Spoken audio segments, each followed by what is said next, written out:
வணக்கம் மக்களே. So welcome to Pariksha. நான் உங்கள் மணி. இந்த வீடியோ மெயினாக பார்த்தீங்கன்னா ஒரு பயங்கரமான ஒரு மோட்டிவேஷன் வீடியோ தான் இது. ஸோ இதை வந்து ஸ்கிப் அடிக்காமல் ஃபுல்லாக பாருங்கள்.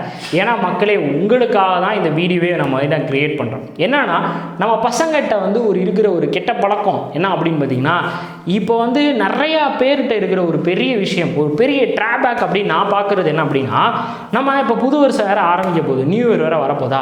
இந்த நியூ இயர் வரப்போ நம்ம என்ன பண்ணுவோம் அப்படின்னா, ஒரு மீம்ஸ் கூட இன்ஸ்டாகிராமில் பார்த்தேன் மக்களே.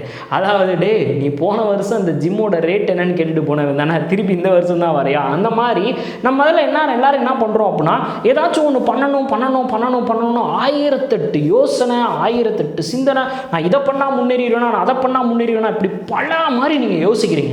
ஆனால் இந்த பல மாதிரி யோசிச்சு என்ன பண்ண போகிறீங்க? நான் ஒரே ஒரு கேள்வி கேட்குறேன். பல மாதிரி யோசிக்கிற நீ என்ன பண்ண போகிற லைஃப்பில் அப்படின்னு பார்த்தீங்கன்னா அது ஒரு கேள்விக்குறி தான். சரி, அந்த யோசனையை பண்ணுறே ஓகே. ஸோ சக்ஸஸ் வருமா அப்படின்னா அதுக்கான ப்ராக்ரஸ் என்ன பண்ணியிருக்க? சிம்பிளாக யோசிங்க. அதுக்கான ப்ராக்ரஸ் என்ன பண்ணியிருக்கீங்க? நான் இது பண்ணால் முன்னேறிடுவேன், அது பண்ணால் முன்னேறிடுவேன்னா முன்னேற முடியாது. நீ அதுக்காக உழைக்கணும். உழைக்கிறதுக்கான ப்ராக்ரஸ் என்னவோ அதை நீங்கள் ப்ராப்பராக பண்ணுங்கள். ஸோ ப்ராக்ரஸ் தான் ஒரு மெயின் ரீசனாக சக்ஸஸுக்கு வந்து இருக்குது. நீங்கள் எந்த ஒரு பெரிய தொழிலதிபராக இருக்கட்டும், பெரிய வாழ்க்கையில் சாதித்த ஒரு மேனாக இருக்கட்டும், அவங்ககிட்ட பூராத்திட்டி போய் கேளுங்க. அவங்க சொல்கிறது என்ன அப்படின்னா ஒரே ஒரு வார்த்தை. நீங்கள் பேங்க் எக்ஸாமோ, எஸ்எஸ்சி எக்ஸாமோ, சென்ட்ரல் கவர்மெண்ட் எக்ஸாம் நீங்கள் கிளியர் பண்ணணும் அப்படின்னா ஒரு வார்த்தையை அண்டர்லைன் பண்ணிக்கோங்க. எங்கனாலும் எழுதி வச்சுக்கோங்க. கண்ணில் படுற இடத்துல எல்லா இடத்துலையும் எழுதி வச்சுக்கோங்க. கன்சிஸ்டன்சி அப்படின்ற ஒரு வார்த்தை. விடாம டெய்லி கன்சிஸ்டன்சியாக படிக்க பாருங்க.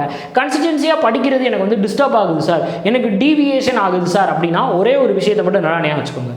நீங்கள் எதுக்காக படிக்க ஆரம்பிச்சிங்க? ஏதோ ஒரு ரீசனுக்காக, குடும்ப கஷ்டமாக இருக்கட்டும், ஏதோ ஒரு ரீசன்னால தான் நீங்கள் வந்து படிக்க ஆரம்பிச்சிருப்பீங்க.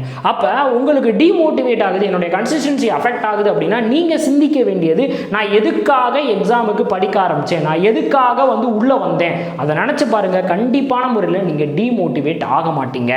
உங்களுக்கு இன்னொரு விஷயம், நமக்காக கஷ்டப்படுற ஒரு ஜீவன், 2 ஜீவன் இருக்காங்க, அப்பா அம்மா. அவங்கள மனசில் வச்சுக்கிட்டு எப்பயுமே படிங்க, படிச்சுட்டே இருங்க.